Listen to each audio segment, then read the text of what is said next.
afternoon. You can see I have some apples here in my kitchen. These are Macintosh apples.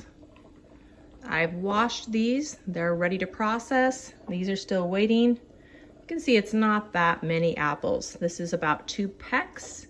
My husband and I went to the orchard on Saturday and we were able to get a few apples for a really good bargain. You can see some of these are quite bruised. Others hardly have any bruising at all. But technically these are seconds, so if you're able to find some apples that are juicing apples, seconds, this can be a cost-effective way to make juice. I'm not using a cider press today, partially because I don't have one, but also because with this small amount of apples, it wouldn't make sense to haul out a piece of equipment that size. So what I found is that my Champion juicer actually does a pretty good job of juicing apples and getting a nice cider.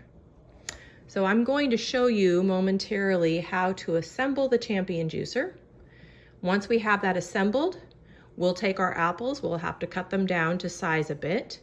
We'll run them through the machine. The juice will come out into this green bowl, and then the seeds, the skin, the stems, the pulp will all come into this yellow bowl.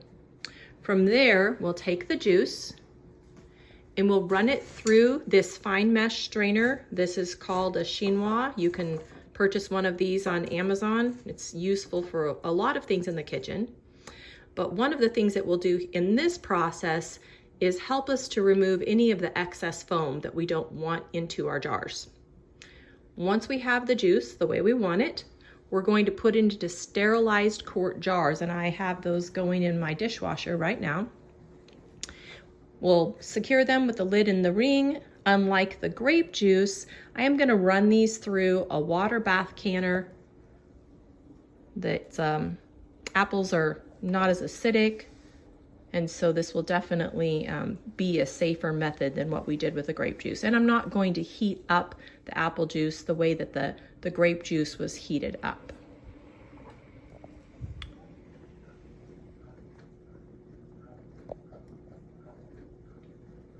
All right, let's go ahead and assemble the machine. The first thing that I've already done is applied some olive oil generously to the shaft of the machine. We want to make sure that that's lubricated so that it will run well. The first piece that I'm going to insert will turn on the shaft, and you can see that it has a series of teeth here, which will basically just be a process of masticating the apples and making juice.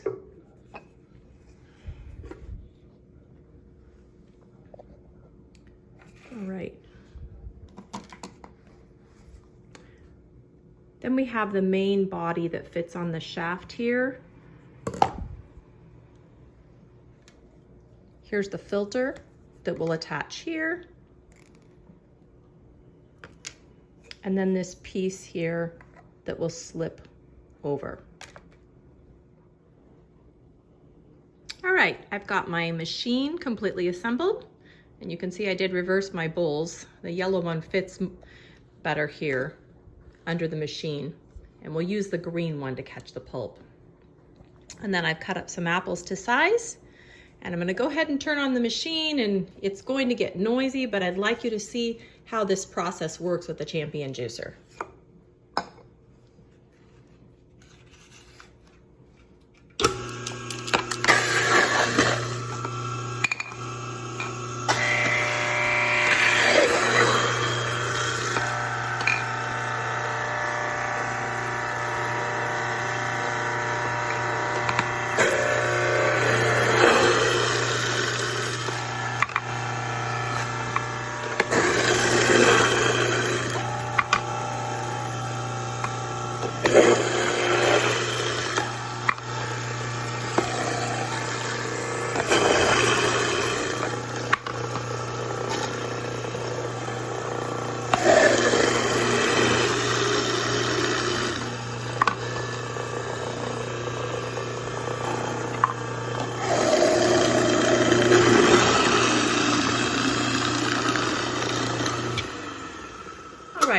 off the machine for a moment, I want to explain a few things. You may have noticed that this process seemed relatively slow. That's because I'm using one hand to film the process.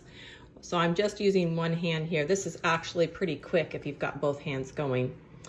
And relatively few apples made quite a bit of juice here. And as you can see, there's not a lot of waste. And what does come out here is relatively dry. You could run this through again if you wanted to. I usually don't do it because you're not going to get a whole lot more juice running that through the second time. I'm ready to take the first batch of juice and run it through the strainer. I'll just pour this in.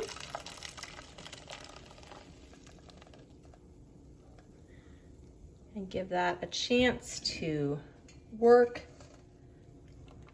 Let the juice run out and the foam stay inside here in the mesh strainer. And while I'm waiting for that, I'll juice some more apples. All right, I have poured the apple juice into the first jar. You can see that beautiful, nice caramel color. And then I've left about a 1/2 inch headspace at the top. Once I secure the lid and the ring on this jar, I'll place it into this canner. This electric canner is not a necessary piece of equipment.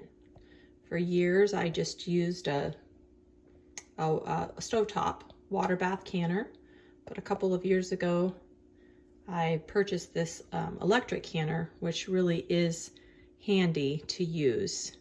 So that's what I'll be using today. And I will give these quarts, this can hold 7. So once I have this full of 7 quarts, if I get that many, then I'll go ahead and run that batch for 15 minutes once it comes to a rolling boil. And then regardless of the canner that you use, always remember to add a couple tablespoons of distilled white vinegar into the water for your canning. It will help keep the inside of your canner nice and polished, and you won't get the mineral residue in the inside of your canner. So that does it for making apple cider with the Champion juicer.